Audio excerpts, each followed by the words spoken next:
Praise lord. దేవుని నామానికి వందనాలు.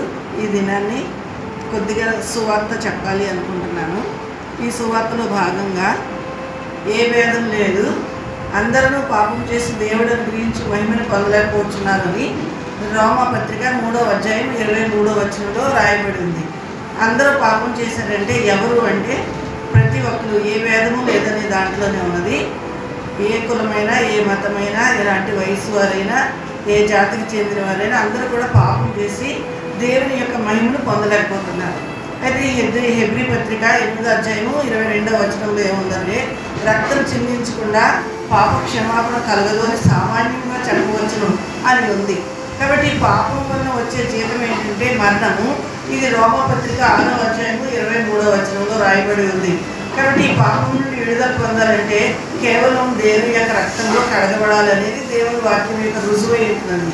దేవుని కృపావరము ప్రభువైన యేసుక్రీస్తులో మనకి రక్షణ ఇవ్వడానికి ఇది సిద్ధంగా ఉంటుంది. ఇది రోమా 6:23లో రాయబడి ఉంది. ప్రభువైన యేసుక్రీస్తు క్రైస్తవులకు మాత్రమే దేవుడు అంటే ఎంత మాత్రమో కానే కాదు.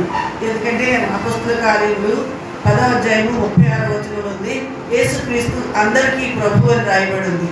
ఇదే మాటను మరి యేసుక్రీస్తు అందరికీ ప్రభు అయితే ఎంతమంది అందరూ దేవుని నమ్మేసుకుంటారంటే యోహాను సువార్త 1వ అధ్యాయం 12వ వచనంలో ఉంది, ఎందరైతే ఆయన అంగీకరిస్తారో వారందరూ దేవుని పిల్లలకు ఆయన అధికారం అనుగ్రహించను. అధికారమే కాదు, అవకాశం కూడా ఆయన అనుగ్రహిస్తూ ఉన్నాడు.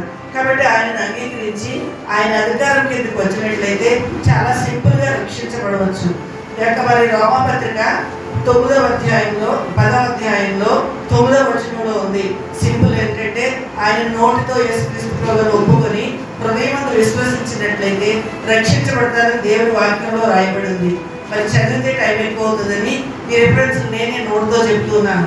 కాబట్టి ఆయన నామాన్ని అంగీకరించి హృదయమందు ఆయన మీ రక్షకుడిని అంగీకరించినట్లయితే మీరు రక్షించబడతారు. దేని నుంచి రక్షించబడతారంటే నిత్య నరకం నుంచి రక్షించబడతారు, నిత్య మరణం నుంచి రక్షించబడతారు.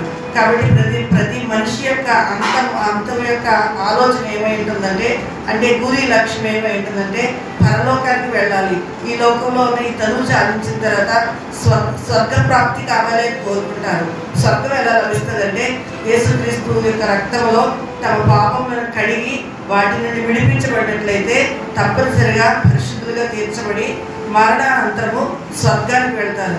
అటు రీతిగా మరి యోహాను సువార్త 6వ అధ్యాయము 26వ వచనంలో ఉన్న ప్రకారంగా మరి చదువుకొని మరణంలో నుంచి జీవంలోనికి దాటి స్వర్గస్థులుగా ఉండాలి అంటే ఈ లోకంలో ఉండగానే ఆ నిర్ణయాన్ని తీసుకొని దానికి కట్టుబడి సంతోషంగా జీవించాలని, అంతేకాదు మన యొక్క గురి లక్ష్యము నెరవేర్చుకోవాలని ఆశపడుతూ మిమ్మల్ని దీవిస్తూ యేసు నామములో మీరందరూ రక్షించబడాలని కోరుకుంటున్నాను.